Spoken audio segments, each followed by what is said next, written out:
أعوذ بالله من الشيطان الرجيم بسم الله الرحمن الرحيم سبحان الذي أسرى بعبده ليلا من المسجد الحرام إلى المسجد الأقصى الذي باركنا حوله لنريه من آياتنا إنه هو السميع العليم صدق اللہ العظیم۔ پاک ہے وہ ذات جس نے اپنے بندے کو راتوں رات مسجد حرام سے مسجد اقصی تک لے گئی، اور جس ماحول پر ہم نے برکتیں نازل کی ہیں تاکہ ہم انہیں اپنی کچھ نشانیاں دکھائیں، بے شک وہ ہر بات سننے والی، ہر چیز دیکھنے والی ذات۔ یہ ہے کہ آپ صلی اللہ علیہ وسلم جب مسجد اقصی پہنچے ہیں تو اس کے بعد جا کے انبیاء کرام علیہ السلام جیسی ہستیاں وہاں پہ آئی ہیں۔ انبیاء کرام علیہ السلام جیسی جب ہستیاں وہاں پہنچی ہیں تو ان سب کو امام بنایا، ہمارے پیغمبر کو صلی اللہ علیہ وسلم، ہمارے نبی کو امام بنایا، اور پھر ہمارے نبی کریم صلی اللہ علیہ وسلم نے مسجد اقصی میں امامت کری ہے، امام الانبیاء بھی بن گئے۔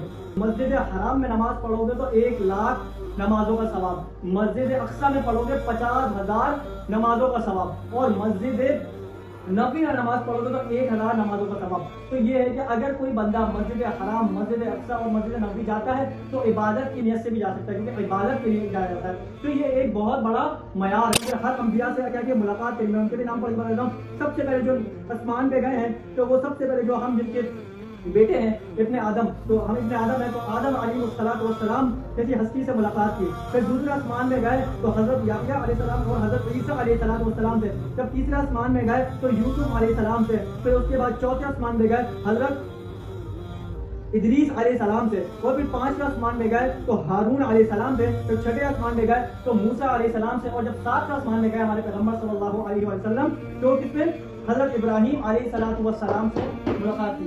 پھر حضرت ابراہیم علیہ السلام سے کیا ملاقات کی۔ تو یہ مرتبہ ہے، یہ بہت بڑا مقام ہے، یہ بہت آتا ہے نا کہ لو کان موسیٰ حیا لنا وسعه والا اتباعه۔ کیا فرمایا؟ اگر موسیٰ علیہ السلام دنیا میں دوبارہ آ جائیں، عیسیٰ علیہ السلام تو نازل ہوں گے، مگر جب تک کہ میرے پیغمبر کی اتباع نہیں کریں گے ان کی نجات نہیں ہوگی۔ یہ اتنا بڑا مقام ہے۔ نحمده ونستعینه ونستغفره ونؤمن به ونتوکل علیہ ونعوذ بالله من شرور انفسنا ومن سيئات اعمالنا من يهده الله فلا مضل له ومن يضلل فلا هادي له ونشهد ان لا اله الا الله وحده لا شريك له ونشهد ان سيدنا مولانا محمدا عبده ورسوله صدق الله العظيم بسم الله اعوذ بالله من الشيطان الرجيم بسم الله الرحمن الرحيم سبحان الذي اسرى بعبده ليلا من المسجد الحرام إلى المسجد الأقصى الذي باركنا حوله لنريه من آياتنا إنه هو السميع العليم صدق الله العظيم رب اشرح لي صدري ويسر لي أمري واحلل عقدة من لسانه يفقهوا قولي۔ معزز سامعین، میرے دوستوں بزرگوں، اللہ رب العالمین نے موقع دیا ہے معراج النبی صلی اللہ علیہ وآلہ وسلم کی بات کرنے کا، ہر بات سمجھنے اور سننے پر عمل کرنے کی توفیق نصیب فرما۔ سبحان الذي اسرى بعبده ليلا من المسجد الحرام الى المسجد الاقصى۔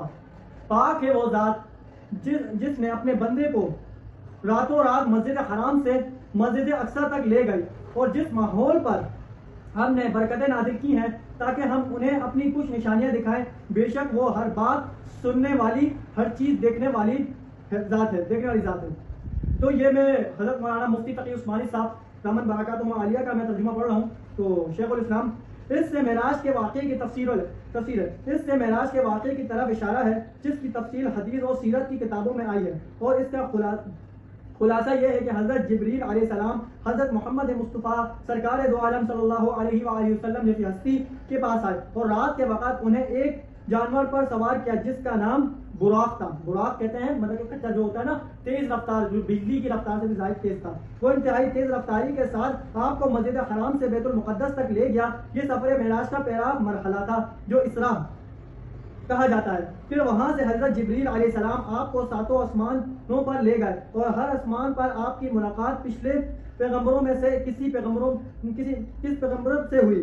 اس کے بعد جنت کے ایک درخت سدرۃ المنتہا پر تشریف لے گئے، اور آپ کو اللہ تعالیٰ سے براہ راست ہم کلامی کا شرف عطا ہوا، اور اسی طرف اللہ تعالیٰ نے آپ کی امت پر 5 نمازیں فرض فرمائی۔ پھر رات میں آپ واپس مکہ مکرمہ میں تشریف لے آئے، سفر بیداری کی حالت میں، مطلب کہ معجزہ ہوتا ہے، سفر بیداری مطلب کہ خواب کی حالت میں تھا، یہ سفر بیداری کی حالت میں تھا۔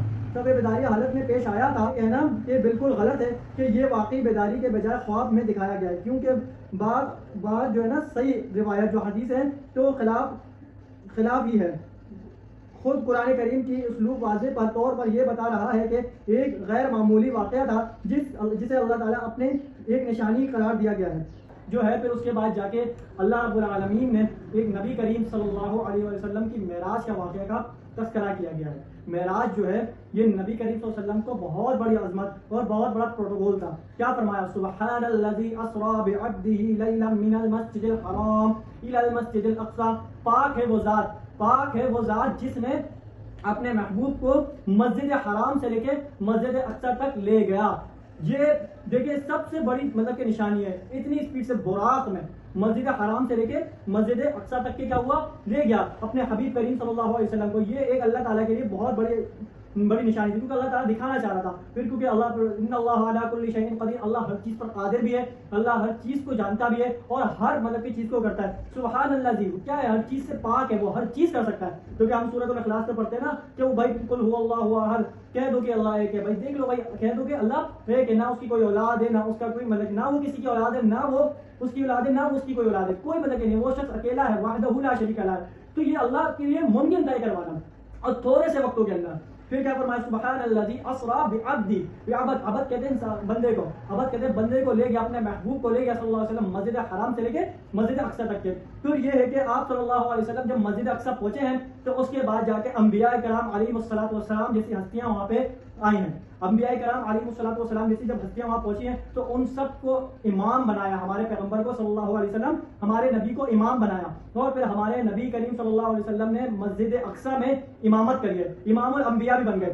اور کچھ روایتوں میں آتا ہے، بخاری اور مسلم کے علماء فرماتے ہیں کہ مسجد حرام میں نماز پڑھو گے تو 1,00,000 نمازوں کا ثواب، مسجد اقصی میں پڑھو گے 50,000 نمازوں کا ثواب، اور مسجد نبی میں نماز پڑھو گے تو 1,000 نمازوں کا ثواب۔ تو یہ ہے کہ اگر کوئی بندہ مسجد حرام، مسجد اقصی اور مسجد نبوی جاتا ہے تو عبادت کی نیت سے بھی جا سکتا ہے، کیونکہ عبادت کے لیے جایا جاتا ہے۔ تو یہ ایک بہت بڑا معیار ہے، ایک بہت بڑا فلسفہ ہے۔ تو یہ اللہ کے حبیب صلی اللہ علیہ وسلم کو اتنا بڑا پروٹوکول ملا، تو یہ تھا۔ پھر اس کے بعد جا کے آپ صلی اللہ علیہ وسلم نے 7 آسمانوں پہ جب گئے، پھر ہر انبیاء سے کیا کہ ملاقات کری۔ میں ان کے بھی نام پڑھ کے بتا دیتا ہوں۔ سب سے پہلے جو آسمان پہ گئے ہیں تو وہ سب سے پہلے جو ہم جن کے بیٹے ہیں ابن آدم، تو ہم ابن آدم ہیں، تو آدم علیہ الصلوۃ والسلام جیسی ہستی سے ملاقات کی۔ پھر دوسرے آسمان میں گئے تو حضرت یحییٰ علیہ السلام اور حضرت عیسیٰ علیہ السلام سے۔ جب تیسرے آسمان میں گئے تو یوسف علیہ السلام سے۔ پھر اس کے بعد چوتھے آسمان میں گئے حضرت ادریس علیہ السلام سے، اور پھر 5ویں آسمان میں گئے تو ہارون علیہ السلام سے۔ پھر 6ویں آسمان میں گئے تو موسیٰ علیہ السلام سے، اور جب 7ویں آسمان میں گئے ہمارے پیغمبر صلی اللہ علیہ وسلم تو کس پہ؟ حضرت ابراہیم علیہ السلام سے ملاقات کی۔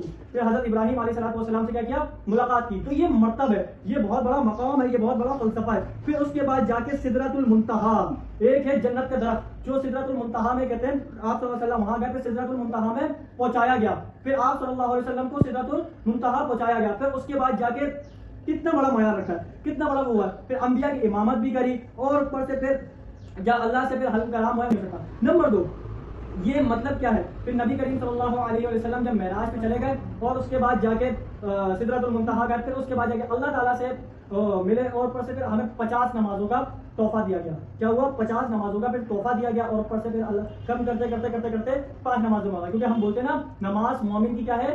معراج ہے۔ نماز مومن کی کیا ہے؟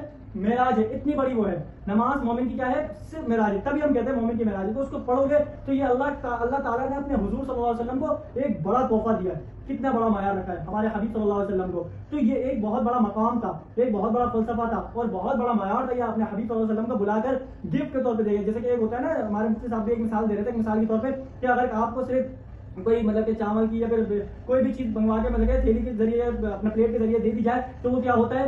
صرف آپ جو ہے وہ چھوٹا پروٹوکول ہے۔ آپ کو جب بلایا جاتا ہے دعوت کے اندر، اوپر سے کھانا کھلایا جاتا ہے، دیگر کام کیا جاتا ہے، تو وہ بڑا پروٹوکول ہوتا ہے۔ تو اللہ کے حبیب صلی اللہ علیہ وسلم کوئی عام شخص بولو نہیں تھے۔ تو یہ سمجھ لو خوب کہ اللہ کے حبیب صلی اللہ علیہ وسلم نے جو محبوب تھے اپنے محبوب کو اپنے پاس بلایا اور یہ تحفہ اتنا بڑا دیا، اور نبی کریم صلی اللہ علیہ وسلم نے فرمایا نماز تو میری آنکھوں کا ٹھنڈک ہے۔ تو یہ ہے۔ تو یہ بہت بڑا معیار ہے. پھر اس کے بعد جا کے پھر سارا معراج کا جو واقعہ پورا کمپلیٹ ہوا تو اس کے بعد جا کے اپنا نبی کریم صلی اللہ علیہ وسلم جب واپس آئے تو مشرکین مکہ نعوذ باللہ مذاق اڑا رہے تھے. مشرکین مکہ جو تھے مذاق اڑا رہا تھا. ابو جہل مشہور واقعہ ہے کہ وہ مذاق اڑا رہا تھا. تو وہاں سے حضرت ابو بکر صدیق رضی اللہ تعالیٰ عنہ جو تھے وہ آئے. تو انہوں نے وہ آئے اور اس کے بعد جا کے ابو جہل جو تھا بول رہا تھا کہ آپ کے محمد صلی اللہ علیہ وسلم یہ واقعہ تھا آپ بتا رہے ہیں, یہ واقعہ کیا کر رہے ہیں بتا رہے ہیں, اور یہ پھر مطلب کہ حضرت سے بتا رہا. تو ابو بکر نے بولا کہ واقعی, یہ حضرت ابو بکر صدیق نے بولا کہ واقعی تم نے صحیح بول رہے ہو. تو انہوں نے بولا جی آپ کے جو دوست ہیں آپ کے محمد دعویٰ کر رہے ہیں. تو حضرت ابو بکر صدیق نے بولا کہ اگر محمد صلی اللہ علیہ وسلم واقعی دعویٰ کر رہے ہیں نا تو محمد صلی اللہ علیہ وسلم کبھی جھوٹ نہیں بولتے. یہ مشہور واقعہ ہے, یہ بہت بڑا واقعہ ہے. تو اتنا بڑا مطلب کہ معیار رکھا, اتنا بڑا فلسفہ رکھا, اتنا بڑا مقام رکھا, جو اتنی بڑی چیز رکھی جو یہ پتہ لگی. کیونکہ پھر حدیث میں آتا ہے نا کہ لو کان موسیٰ حیا لنا وسعه والا اتباعه, کیا فرمایا اگر موسیٰ علیہ السلام دنیا میں دوبارہ آ جائیں, عیسیٰ علیہ السلام تو نازل ہوں گے, اگر جب تک کہ میرے پیغمبر کی اتباع نہیں کریں گے ان کی بھی نجات برو نہیں ہوگی. یہ اتنا بڑا مقام ہے, اتنا بڑا فلسفہ ہے. دیکھو ہمارے پیغمبر کو پروٹوکول کیوں ملا. دیکھو آخری بات ختم کروں گا اپنی چھوٹا سا لیکچر جو ہے کہ ہمارے پیغمبر تمام انبیاءوں سے افضل ہیں. انبیاءوں کی امامت کری, امام الانبیاء بھی کہا گیا, افضل بھی کہا گیا. وہ تمام جو ہمارے نبی پہ قرآن نازل ہوا وہ کیا ساری کتابوں میں سے جو قرآن مجید ہے وہ افضل ہے, اور تمام امتوں میں سے سب سے بڑی امت اور افضل امت نبی کی امت ہے. تو یہ آپ خوب سمجھ لو. تو یہ کتنا بڑا معیار رکھا, کتنا بڑا مقام رکھا, یہ اللہ کے حبیب صلی اللہ علیہ وسلم کا مقام ہے. یہ معراج کا واقعہ ہے جو چھوٹے موٹے ٹوٹے پھوٹے الفاظ میں میں نے اپنا ذکر کیا ہے اور ٹوٹے پھوٹے الفاظوں میں میں نے بتایا. تو بس یہی تھا چھوٹے موٹا. باقی ہے کہ انشاءاللہ پھر جتنی تحقیق ہوگی, جتنی باتیں ہوں گی اور جتنا معراج کا واقعہ ڈسکس کر سکیں گے انشاءاللہ آپ کے سامنے رکھیں گے, اور جتنا ہو سکے گا کوشش کریں گے جتنا بتا سکیں اتنا بتا سکیں گے. اللہ تعالی ہم سب کو عمل کرنے کی توفیق نصیب فرمائے. وما علینا الا البلاغ المبین.